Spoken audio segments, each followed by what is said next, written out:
Thanks for tuning in to Game Time with Zach and Jameer. My name is Jameer Wilson, and I'm co-hosted by Zach Wright. Today, the name of the game is Our First Blockbuster, where we will discuss the impact of the 4-team trade that landed James Harden in Brooklyn, as well as discussing current events taking place in the NBA, like surprising players and teams. But first, I would be remiss if I did not give my condolences to the family of award-winning NBA analyst Sekou Smith. Rest in peace.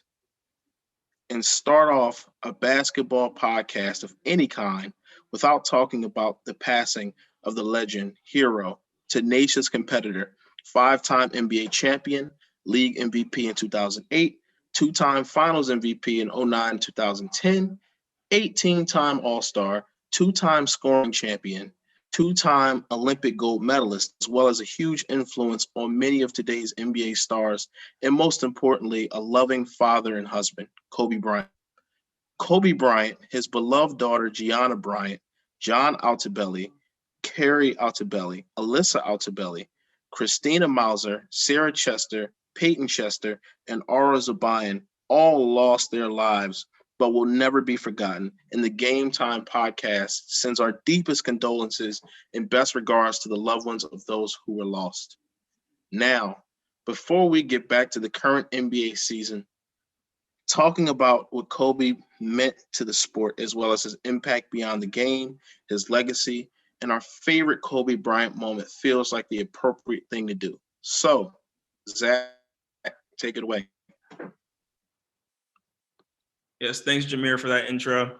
I just want to say, in regards to Sekou Smith, I remember growing up, after school every day, I'd go home and log on to NBA.com on our family computer and just go read articles written by Sekou Smith just to, get different perspectives and to see what's going on in the NBA.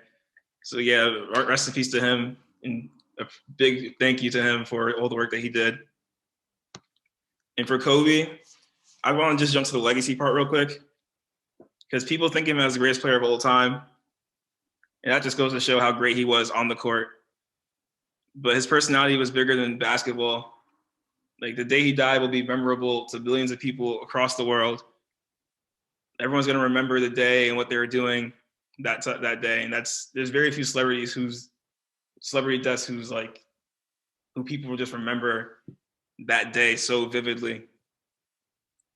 And I remember my mom calling me that day, just asking if I was okay, because she's not the hugest basketball fan. She'll watch with the family, but she's not watching every day. She just called me and my brother just to make sure we were okay, because she understood how much Kobe meant to the game of basketball. And in terms of his impact, I just want to talk about the whole idea of Mamba mentality, putting in the work to get to where you want to be. Like, a lot of people definitely vibe with that, even if they're not the hugest basketball fan. They understand that was part of Kobe's identity as a basketball player, and that you have to work hard to make things happen. And my favorite Kobe moment was definitely hard for me to pick, because there's just so many. The man was in the league for 20 years, just going crazy. But I think my favorite moment was his final game, just because most legends, whether just in basketball or any other profession, they sometimes just have an unceremonious ending. But Kobe went out Kobe Bryant. Like, he went out in a way that was worthy of someone of his stature. I just think that's amazing that he was able to go out in the way that only Kobe could go out, getting 60 points in his final game. Like, I don't think we'll see something like that ever again in our lifetimes. So I just want to ask you, Jameer, what are some of your favorite Kobe memories, and what are you going to think about his legacy and his impact beyond the game? In terms of my favorite moments with Kobe Bryant, I will piggyback off of your point about his 60-point game to close out his career. That was epic. And, 60 points in any game is epic. But especially considering the fact that Kobe Bryant was in his final season, his 20th season, and his last game, so many people came to watch him in a sellout crowd. And he was challenged by Shaquille O'Neal to get 50 before the game even started. And it was so Mamba of him to exceed that and get 60. So that was epic. And then when we talk about his impact beyond the game, he was the ultimate Laker, playing there for 20 years. He's synonymous with LA. He also was a big Philly guy. I love him for that. Being both Eagles fans, he was shouting expletives when the Eagles won the Super Bowl. He also was a very big international figure when he went to other places. Him being, bilingual, having multiple languages at his disposal. In many places, like LeBron had a quote. He said he thought he was famous until he was in China with Kobe. And that's just how big he was around the world. Everybody knew who he was. Everybody loved what he was about. And how he inspired people all around the world, where even down to something as small as shooting into a basketball, like a garbage can with a paper basketball, and you shouting Kobe. That's just iconic. And those are things you can't replicate without the work that he put in. So I think I'm pretty good to leave it at that. I think we know how much of an immortal figure he was. His impact beyond the game was special. He was willing to challenge Michael Jordan in an era of players that were motivated and inspired by Michael Jordan. And for me, also, my favorite Kobe moment, I have to get into my favorite Kobe moment. When we talk about immortality and being unstoppable, he dropped 81 on the Toronto Raptors. And so many people know, everybody talks about how he dropped 81 on Jalen Rose.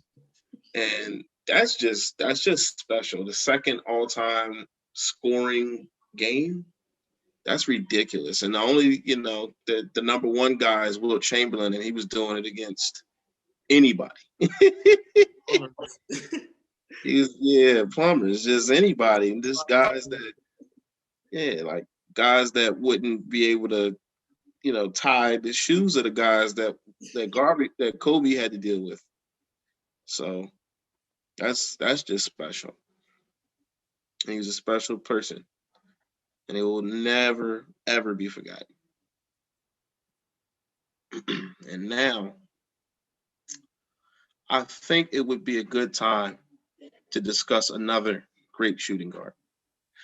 The name of that shooting guard is James Harden, who was traded in a 14 trade involving the Houston Rockets, the Brooklyn Nets, the Indiana Pacers, and the Cleveland Cavaliers.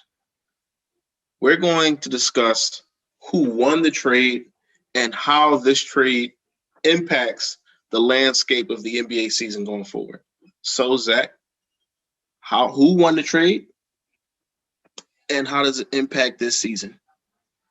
I mean, picking a winner for this trade in particular was hard for me because I feel like everyone involved actually gained something, which is not always the reality, especially when there's 4 teams involved. So I'm impressed with everyone's outcome.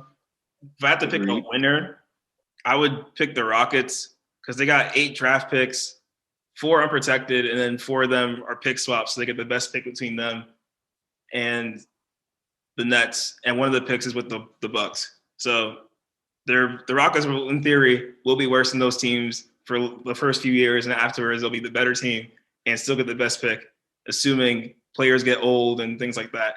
So I feel like with that, the Rockets won. And then on top of that, they got Oladipo, who is still very solid on an expiring contract. He's a free agent next year. So they're going to have a lot of money opened up for the 2021 free agency period. And then they got Karuk from the Nets, who's not that good, but he can shoot. So that's cool. He's a cool name. So I think they won with that. And then, I feel like they won. The Cavs did good. I want to shout to the Cavs just because he got Jarrett Allen for nothing, which is weird because the Nets traded him for no reason, it feels like, because Jarrett Allen only makes like $4 million. per season. So his contract's shouldn't have even been a big factor into getting the trade to be pulled off, especially since they gave him to a random outside team. So that was interesting to me. But in terms of the impact on the league right now, I feel like the Lakers are still the favorite to win the title. And the Nets, once they get those buyout players and fill out their roster, I think they will definitely be the best team in the East. They definitely have the most star power, but right now they are porous on defense, to say the least. They have DeAndre Jordan is just name brand at this point. That man is mid pack beyond belief. He's getting torched by everybody. Man, let Bam out of aisle get 41. Like, Bam's nice, but a 41 piece, I don't know. It's just got him looking like Anthony Davis, bro. So I don't know about the Nets right now. Come April or whenever the buyout season is, whenever the buyouts happen, and they get, the guys trying to win rings, then they can fill out their roster and get some more defensive players. We know they're trying to get another center, and NBA Central on Twitter claims that Andre Drummond's on his way to Brooklyn after a buyout, which is ridiculous, but we'll see what happens. So yeah, I still think the Lakers win regardless, but that's barring any major moves by the Nets. And just in terms of draft capital and financial constraints, they're limited to get bought out. So it's going to be interesting to see how they maneuver that period. How about you, Jameer? Who do you think won the trade, and how do you feel about the NBA landscape after this trade? I think it's a 1A, 1B situation. I think Brooklyn won this trade, and I think Houston is the 1B in this situation, because I think the 1A, I say that because you play this game to win championships. You play to ultimately bring championships home. Mm-hmm. And the Brooklyn Nets have made a big move in service of winning a championship. And, James Harden, what he does is they are now so souped up as a team and top loaded that, as you said, if they fill out their roster properly, which I'm assuming any ring chasing individual looking for a ring is going to run to Brooklyn in a hurry trying to get a ring. So if they fill out their roster properly, and it's definitely going to be buyout period for them or bust. But I think they will definitely run through the East as long as they fill out their roster, because they can't defend a park car either. Bradley Bill's quote about the Wizards. Yes. They can't defend anything.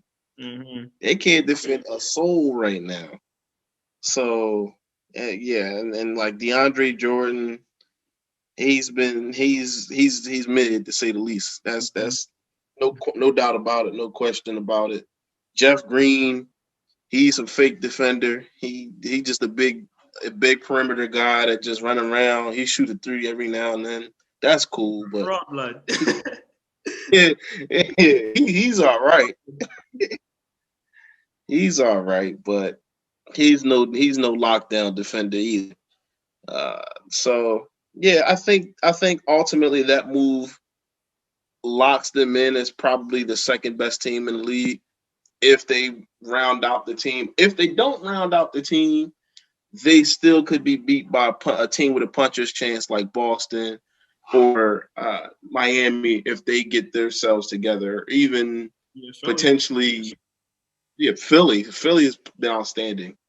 So Philly or a Milwaukee team, even if they figure it out, because I don't think DeAndre Jordan has a chance against Giannis Antetokounmpo at the moment. No, that would be for the Nets. Yeah, that would. Yeah, I don't think they like any of those guys right now. Trying to run into any of them. What'd you say? So they beat them off a game winner not too long ago when Harden got the rebound and kicked it to KD, and then KD hit the triple. Yeah. That was kind of interesting to see, just in the fact that you have Harden taking game-winning shots, and he can just get the board and throw it to Kevin Durant. which is just outrageous. But That's you know, ridiculous. they still can't play no defense. Still can't defend a parked car. Mm-hmm. So yeah, and then I agree with you 110% that the Los Angeles Lakers are still the favorite, regardless of how suited up they are. Uh, even with Kyrie Irving back, that doesn't mean a thing until they fill out this roster, because this roster is just it's incomplete, as top loaded as it is, and they need a couple role players, and they need somebody who can actually step in front of someone and get a stop. Yeah, no doubt. But Yeah. looking at the landscape, let's discuss who's been disappointing and surprising thus far. So, Jameer, what's one team that's been pleasantly surprising for you, and another team that's been extremely disappointing? Okay, so pleasantly surprising, I would have to go with the Cleveland Cavaliers as my surprise team right now. They're currently ranked sixth Eastern Conference with a 9-9 record. They are ranked 29th on offense, which is horrible, but they are ranked seventh on defense, and defense wins championships. And they've had some injuries with Colin Sexton and Kevin Love missing significant time, but Colin Sexton has been playing outstanding when he's been on the floor. Andre Drummond has been playing well, although there's some reports that he might be out soon. They got Jared Allen, which will help them. JaVale McGee has played well. So I think they've been a pleasant surprise. And I think with the defense like that, they could possibly make a case that they can get to the playoffs. And they beat Brooklyn twice. They beat the Brooklyn Nets, the souped up Brooklyn Nets. They beat them twice. So that was a surprise. And then when we talk about disappointments, this team isn't really disappointing from my perspective because I wasn't big on them to begin with. But New Orleans Pelicans, who are ranked 22nd on offense and 20th on defense, no major injuries, and the league bends the schedule to feature them.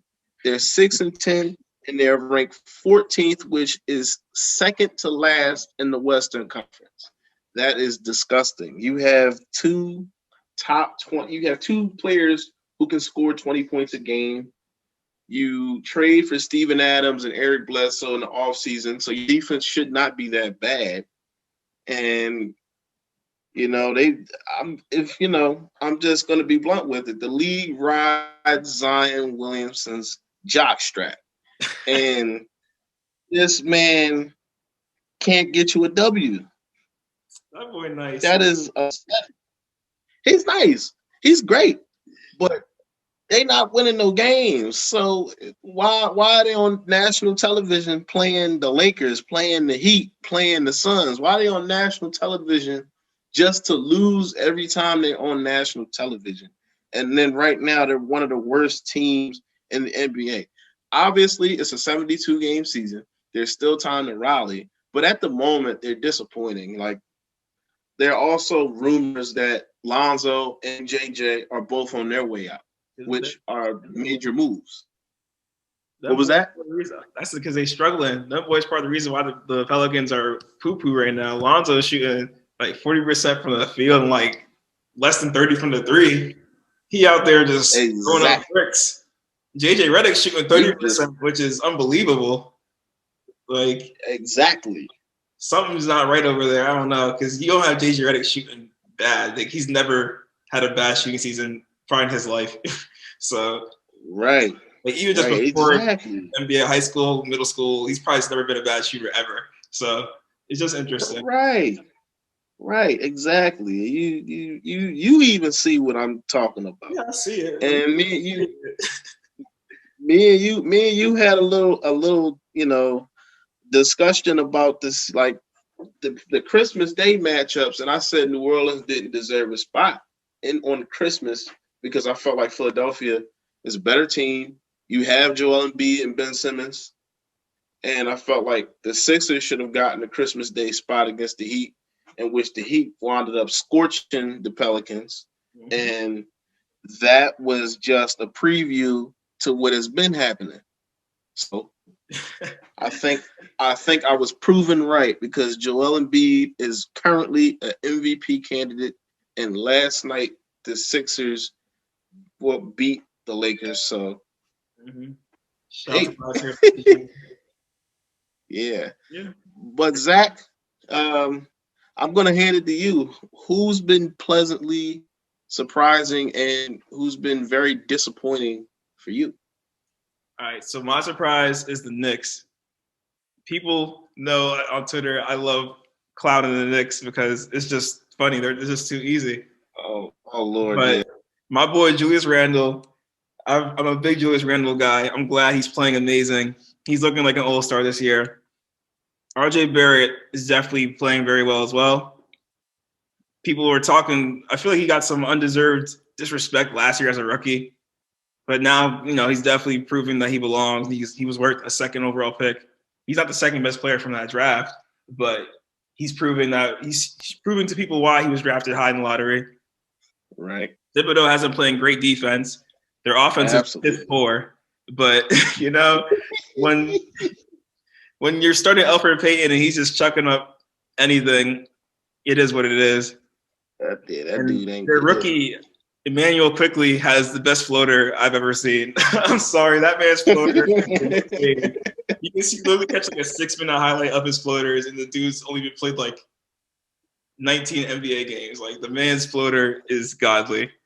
He needs to teach a class on floaters. But if you're going to talk about disappointments, I'm going to have to go with the Wizards. I didn't think they're going to be like a juggernaut, but they're worse than the Pistons right now. And it's just like, you got Bradley Beal averaging 35 a game. And as he posted on the Game Time Instagram, the man lost 10 straight games scoring 40-plus points, which just sounds unbelievable. And this man, Westbrook, is out here throwing up anything, missing everything. You said his name wrong. Russell Westbrook. Man is out there playing like a scrub, averaging like 5 turnovers a game. And anyone who's not those two is just playing so bad. Rui Hachimura is not. He's been okay. I like Rui Hachimura, but he can't stop them. Yeah, he's cool. They got a Thomas Bryant injury, which is disappointing, but nonetheless, a Thomas Bryant injury should not mean the death of your season. Like that just shows how it is. And for those of you that are follow like NBA Twitter and stuff, I'm sure you've seen the videos of Bradley Beal on the bench literally praying for help. Like the man is struggling. Free Bradley Beal, man. He needs to get out of there. Hashtag free Bradley Beal. That man, it's free him till they free him. We're in prison, bro. That definitely is the most disappointing team. I thought they'd be a play-in contender, but they're contending. So did I. Picking the lottery. It is. Hello. Preach. My God. And in the spirit of surprises, we have some most improved player and all rookie team candidates that we would like to highlight. So, Zach, can you tell me about a surprising young player who's currently overperforming and under the radar rookie that people aren't talking about? Yeah, so I'm going to go with the most improved candidate right now. And I just want to talk about Jeremy Grant. And before we got to Detroit, everyone's seen him as, a high-level role player, plays great defense, learned how to shoot in the last few years, can rotate, very versatile player. But now he's averaging 24 points per game. That boy balling. Hitting threes at a very high clip. And the team's not winning much. But the man's proven that he can definitely step up and he's more than a role player. Like when Detroit gave him that $20 million contract, everyone was like, so confused as to why they overpaid for Jeremy Grant, this and that, blah, blah, blah. But Jeremy Grant has proven that he's definitely worth $20 million. And while, like I said, they're not winning much games because the rest of the team around him is so abysmal. But that man is at least making a case for an all-star spot as well. And he's proven that bet on himself that he made this offseason rather than taking the potentially lower offer from Denver or any other team. He's proven that taking that bet on himself was definitely worth it, and it's going to play out very well for him in the future, I can say. And a rookie who's definitely been overperforming or playing better than people expected, I should say, is my boy Peyton Pritchard. As you know, I'm a Celtics guy, so I'm definitely love me some Pritchard highlights. But the man's a knockdown shooter, a very surprisingly good defender, despite being 6'1" and like 185. He plays great defense, plays hard.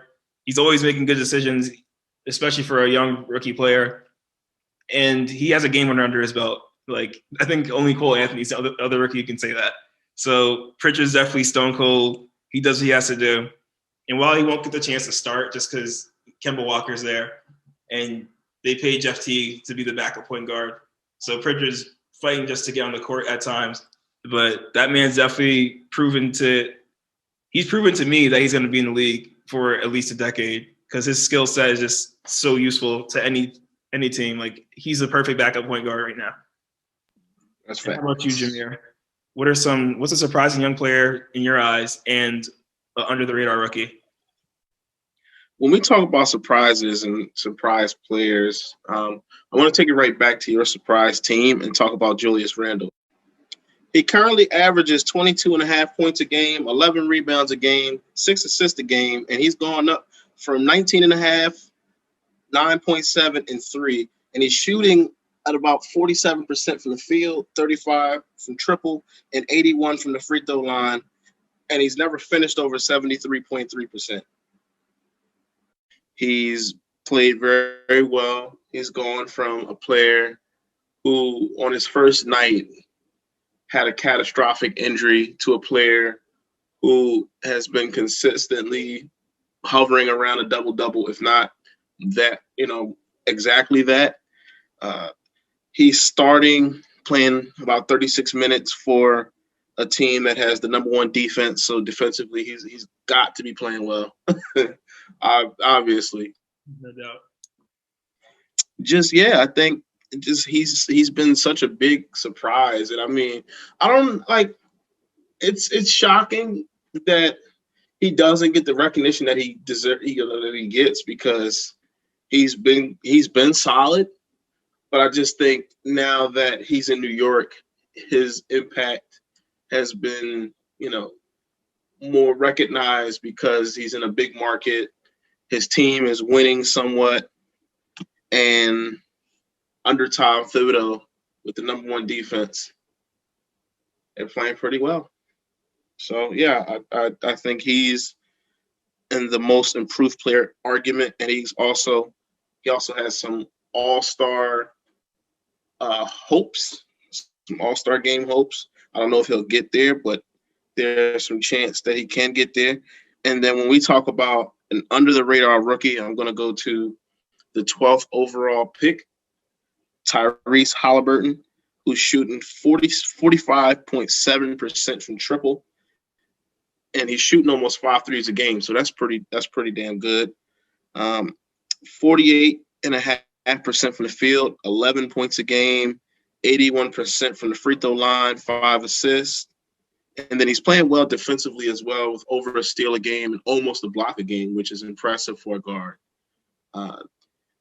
He's not going to get the recognition that he deserves because he's playing in Sacramento, but he's played pretty well. And I think if he continues to shoot 40+% from triple, he will last a very long time. Like, as you said about Peyton Pritchard, he should be in the league at least a decade. If you can shoot 40+% from the three-point line and defend at any level, like especially if you're a really good defender, if you're tough and you step in front of somebody and at least try to get stops, you're going to get a contract almost every year, regardless of how, no matter what happens, you're going to wind up getting a contract because shooting is such a valuable commodity nowadays, especially 45% from the three-point line as a rookie. And you're shooting 5 threes. It's not like you're taking 1 or 2 threes a game and you just happen to be lucky to make some. You're playing pretty impressively. So yeah, and he's also proving with 5 assists a game that he has some playmaking ability as well. So I think that Tyrese Halliburton really has some potential and has a chance to be a big name in this league one day. Yeah, no doubt. I feel like Tyrese Halliburton has a great shot at being a starting point guard on some team very soon in the next few years. The Kings is not going to happen. They just maxed out De'Aaron Fox. So good luck starting there. And Buddy Hield just got paid as well. So the guard spots there are kind of locked up. But there comes a point in time where the Kings fumble the bag with another guard, as like they did with Bogdan this past offseason. Yeah, absolutely. I think Tyrese Halliburton has a shot at being a starter elsewhere. Absolutely. Yeah. Just go back on Randall real quick. I feel like he's been getting flack unnecessarily, in my opinion, for the last few years. Like the man averaged 20 and 10 with New Orleans 2 seasons ago, and everyone was acting like, he was trash. And I'm just like, you get 20 and 10, like you're tough. Like you're not some shit. Like that's not easy to get 20 and 10. Absolutely. Yeah. People are surprised that Randall's doing great, but he's definitely playing better than he ever has, no doubt. But I will see this in him. So shout out to Julius Randle, man. Facts. That man is hooping. No doubt. And now that we've covered some of the major trends this season, we thought it'd be fun to play a game of buy or sell. And in this game, we'll each make a statement, and the other will decide whether to buy or sell. So, since everyone's talking about stocks, you can think of it that way. GameStop and all that going crazy. Yeah. All right, Jameer. So my first question or statement, excuse me. The New York Knicks, 8-11, currently A seed, will make the playoffs. Wow, that's a tough one. I'm going to say that the New York Knicks will miss the playoffs, and I will sell on that. Ooh. The only reason why I said is because although they are the number one defense, I don't know that enough. Like they're just not good enough on offense, and I don't think they have enough like firepower to get in, even if they got in a play-in. So that's why I think the Knicks won't make it. That's fair. I'm not saying whether I'm buying or selling. I'm not sure myself, but I will say if they start quickly, instead of giving Peyton all these unnecessary minutes to be out there looking like some shit, I think the Knicks will have a good shot because that man quickly is actually very good. They need to stop. Yeah. They've been trying to get a point guard for like 5 years and just gathered all That's the a fact. point guards, and they finally have a decent one, and they just refuse to start him. I'm just very confused. I don't know. That's fact. Simmons was a veteran guy, so I guess that's what it is. He just doesn't trust a rookie running his offense. But right. Let's be logical here. Look at the numbers. Quickly he's better than Peyton. So let's cut the bullshit. But it might be the defense too, though. I don't know, maybe, but Knicks look good. For all Knicks games I've seen, they look just fine with quickly on the court. Yeah. I digress. Next statement: the Raptors will not have an All-Star this season. I'm gonna buy on that. I don't see anybody on that team making it. The only person who would have been a legit candidate in the first place would have been Pascal Siakam, and he hasn't done much of anything. So I'm gonna buy on that. Yeah. Plus, on top of that, not just because that they haven't done well, I think.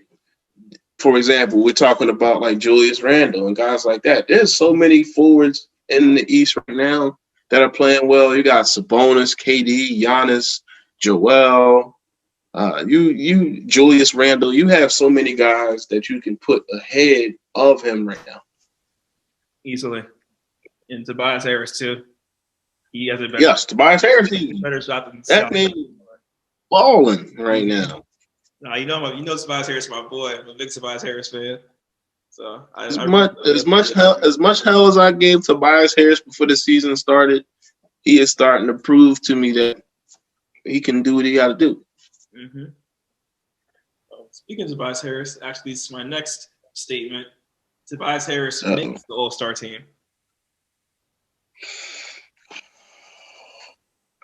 I hate to do it, but I'm going to sell on that only because I just think I just feel like there are just so many other guys that are going to get more more than he is, just more recognition than he is. Like again, like a Sabonis or KD, Giannis. There's just too many guys. I feel like to overtake him. Mm-hmm. And I don't like have to sneak in, and I don't think there's room for him to sneak in. Yeah, I'd agree. I want Tobias to make it, but I don't see it happening. I just don't. You know, you like we didn't even mention Bam, for example. Like Bam Adebayo, he's definitely Right. He's gonna make it. So right. Yeah. Shouts to Tobias Harris though. That's a nice little game winner he had. Jason Tatum. Mm-hmm. When he gets healthy again. He started playing on Monday actually, so he's back. So it doesn't matter him, hooping again. Right. So, yeah. All right. So, I guess I'll transition into my questions. So, or statements. I'm sorry. My first buy or sell statement is buy or sell. Will the Cleveland Cavaliers surprise the league and get in the playoffs? Ooh.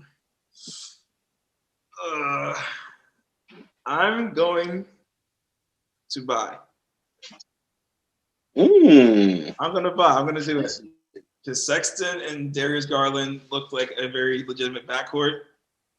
And even though the might leave, they're still going to have him for a time. And as you mentioned earlier, Kevin Love's hurt. Isaac Okoro, another rookie, pretty good. Exactly. Osman's okay, I guess. He's kind of trash, but he has his moments where he'll get like a 20 piece. Yeah. And then JaVale McGee's out here running point center, and they got Jared Allen on the Nets for nothing. And they traded him who was good, but apparently there's locker room turmoil between him and other players. So yeah. So I feel like the Cavs have a good thing going. They have an amazing defense. Like we mentioned earlier, the offense is abysmal, but they're playing defense well enough to win games. Right. I feel like they'll do it, especially if Colin Sexton gets this All-Star selection. Mm-hmm. Like some players, as soon as they get that All-Star selection, like they just level up. Like Jason Tatum last year, after he got into the All-Star game, the man was averaging 30, like for the next month. Yeah. Kicked in. So. And just getting that recognition has a freeing effect on a lot of players. So I think it's another level because he will make the All-Star team this year unless people are crazy and make horrible decisions. But I see him making it. So yeah, I'm buying. Yeah, and also just talking about their offense. Offense is going to get better just because of Colin Sexton now getting more minutes and being back. And if Kevin Love ever comes back, their offense is going to only get stronger. Truly. Okay. My next statement would be New Orleans will turn it around and get into the playoffs. Oh, I'm selling mad hard. you know I mess with Zion, but it just ain't happening, bro. They just don't got it. I'm sorry. I'm not even gonna give a huge explanation. They just don't got it. That man Bledsoe, I don't know what he's doing there. They're about to get rid of him probably too. Lonzo looking like some real mid. Redick is shooting I don't even know. I can't even figure out which he's shooting like a regular player. Yeah, he's shooting like some scrub. He's shooting like he's a Patrick Beverly or something, bro. Yeah, and he's JJ Redick. That's JJ Redick. That's really JJ Redick. He's a sniper. Or he pull up Tyreek jumpers, Tyreek Evans. They come in shooting like some shit. Oh my God, some cold bid. Oh my goodness. I'm selling hard because they can't even make threes. And their defense can't even be good, which is surprising, like you mentioned earlier. Yeah. They have, in theory, a starting five of plus defenders. So Right. how they're managing to be piss poor is crazy. Bottom 10 in both major categories, offense and defense. Let's move on. I don't want to talk about it anymore. I'm upset. Yeah, he love that boy Zion, and so did the league. That boy tough. They licked that man's nuts like you would never believe. Oh my goodness. And then Utah will finish as a top 3 seed. I'm gonna buy. Mm-hmm. I was kind of high on them to begin with. I thought they were gonna be 4 just because I expected Denver to not be this crushed by Jeremy Grant leaving. Mm-hmm. They were crushed by it, and just the way everything's played out, Utah has definitely proven to be the 3rd best regular season team. The playoffs is another story, but yes, sir. They have gotten a lot more continuity and chemistry between the players who've been there for a few years and the newer additions from last season, such as Mike Conley and Bojan Bogdanovic. Mm-hmm. I like to call him Bojan the shooting man because that man's jumpers. Yeah, that man's sniper. Yeah. So I feel like right now they have more continuity than a lot of other teams in the West. Yeah, I just feel like they'll manage to be a top 3 seed. Whether or not they're the 3rd best, like come playoff time, I'm not sure. But at least for the regular season, I think they can manage to get the 3 seed. Yeah, I would agree with that. Also, and it's funny. Mike Conley leads the league in plus minus right now, which is dope. Yeah, that's interesting. That is so interesting. They've been playing really well. And Donovan Mitchell, he only averages like 24 a game, but he's playing really well. Yeah. So that's a good sign that he doesn't have to get 30 a night because it's asking a lot. Yeah, I think he's going to get a little less love than he deserves, but because we already know what he can do. I feel like at the end of the day, when it comes down to it, yeah. He was getting multiple 50-point games last year. Like you can't even disrespect him no more. Like the man's a bucket. Like you don't get 50-point games like 3 times in a series and be trash. Like that's not possible. Right, and then all the Rudy Gobert jokes are going to be around. A lot of people are going to still talk about what happened with Rudy Gobert last year, but I think he's silencing that slander just because of the fact that he's playing well. He's one of the best defensive bigs, if not the best defensive big in the game. And the Utah Jazz have come ready to play this year. Weird. But no coincidence, Derek Favors goes back, and they're amazing. Yes. Derek Favors is my guy. I'm just saying. Should have came to Boston. You helped us out, but it's okay. Yeah. A big man of any kind would have done something. Let's be honest here. Yes, that's right. So before we go, we have some quick shout outs for some of the amazing accomplishments of women in basketball. Yeah. So Zach, take it away. All right. Well, first, I think I just want to give a shout out to A'ja Wilson. She got a whole statue at her alma mater, USC. And if you have a statue, you're a GOAT. So, I mean, that's just pretty amazing. She was the MVP of the 2020 WNBA season, and her team was the runner-up in the finals. And she's only in her 3rd year in the WNBA, but as you can, based on the fact that she got a statue, her legend will just continue to grow. So I'm excited to watch her as a player and just see what she can accomplish as her career continues on. And Jameer, you want to take the next one? Yes. Naz Hillman setting a Wolverines record, men and women, Wolverines record for a 50-point game and also getting 16 rebounds. That's just dope. just watching the highlights of the game was just impressive. You like Nas Hillman is a forward, and she was calling for the ball in the post. She's hitting spin moves on two people, making free throws, and she got a shout out from LeBron. Speaking of legend growing, when you get a shout out from LeBron, you know you're doing something. Oh God. So I think she's going to continue to grow as a legend, as a great player, and someone who will wind up in the WNBA one day. All right. Well, that's it for today's episode of Game Time. This is Zach, co-hosted by Jamir.